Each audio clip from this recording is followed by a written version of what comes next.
Vamos lá agora com o quadro Seu Direito. Aqui é a Eduarda, advogada. Doutora, obrigado pela participação. Vamos falar de reforma tributária, né? Porque passou na Câmara dos Deputados, agora vai para o Senado. É muita dúvida aí do contribuinte sobre esse assunto, coisa que a população vinha pedindo há anos, está passando agora meio que rapidão lá em Brasília, né, doutora? Boa tarde. Boa tarde, Rodrigo. Boa tarde a todos que nos escutam e nos assistem aqui no Balanço Geral. Vamos lá, para os nossos direitos, enfim, para o nosso dia a dia como contribuintes, como cidadão.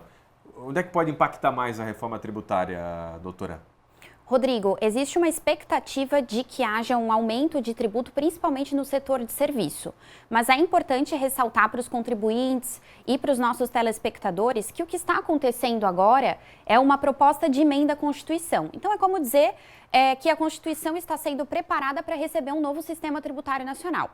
Os ajustes mais finos, a questão das alíquotas, da incidência, a questão da forma de apuração, fica para ser decidido por uma lei complementar que vai ser posterior, então, à aprovação dessa PEC, que ainda está no Senado. E aí sim nós vamos conseguir quantificar qual o reflexo dessa reforma tributária para cada tipo de contribuinte, para o cidadão, para a pessoa física ou até para as empresas aí envolvidas no recolhimento desses tributos que estão sendo mexidos com a reforma. Apesar de ter passado com certa agilidade aí na Câmara dos Deputados, né, e ter muitos prefeitos, governadores contra, inclusive, agora vai para o Senado, essa mudança não é para amanhã ou para ontem, isso vai demorar na prática para acontecer, né, porque tem uma espécie de transição ali também, né, doutora? Com certeza, Rodrigo. A transição prevista pela PEC é de no mínimo 7 anos. Tá? Então, é muito tempo, né? É bastante tempo e agora também tem o tempo que o Senado precisa para analisar essa questão. Por mais que seja rápido, eles estão trabalhando com a possibilidade de aprovar em 2 meses. Então, a partir desse período, nós vamos ver discussões acontecendo no Senado, inclusive propostas de modificação ao texto atual, que é a função da casa, né? E vão aprovar esse texto, lapidar essa redação para ir trabalhar na aprovação da PEC. Uma vez aprovada, inicia esse período de transição, que ele é bem longo justamente porque o Brasil é um país de tamanho continental, então as empresas, as pessoas, os próprios entes, né, o município, o estado, a União, precisam de tempo para se acostumar com essa nova realidade tributária nacional. Vamos às perguntas aqui, doutora Eduarda. Tem dúvidas aí dos telespectadores? Claudete, vou pagar mais imposto com a reforma? É aquilo que a advogada falava aqui no comecinho. Dá para saber isso aqui já? Claudete, boa tarde.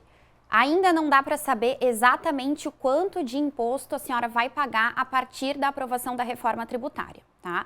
Dependendo do setor em que a senhora trabalha, dos tipos de produto que a senhora consuma, nós trabalhamos com algumas expectativas. Então, existe a expectativa de que o setor de serviço venha a pagar mais tributo depois da reforma.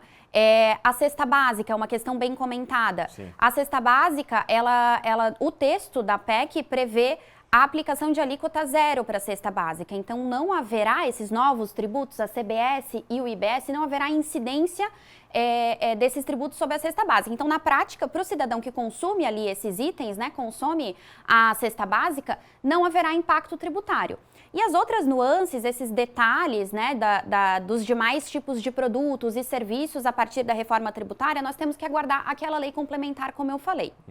Mais uma participação aqui no Seu Direito, Silvio. Doutora, qual a diferença de tributo e imposto? Tem diferença? Tem bastante. Silvio, boa tarde, obrigada por nos acompanhar. A diferença entre tributo e imposto não é vista muito na prática para o cidadão. Existe uma diferença acadêmica, tá? Aqui na reforma, a gente está vendo na primeira fase dessa reforma mudança tanto em alguns tributos quanto em alguns impostos. Mas na prática, para o cidadão, essa diferença não é vista na hora de recolher e de pagar o tributo ou o imposto. Para nós aí, do dia a dia, é tudo a mesma coisa. Exatamente. Doutora Eduarda Prada Radke, obrigado pela vinda aqui no Balanço Geral, no Seu Direito. Até a próxima, tá bom? Até a próxima. Muito obrigada.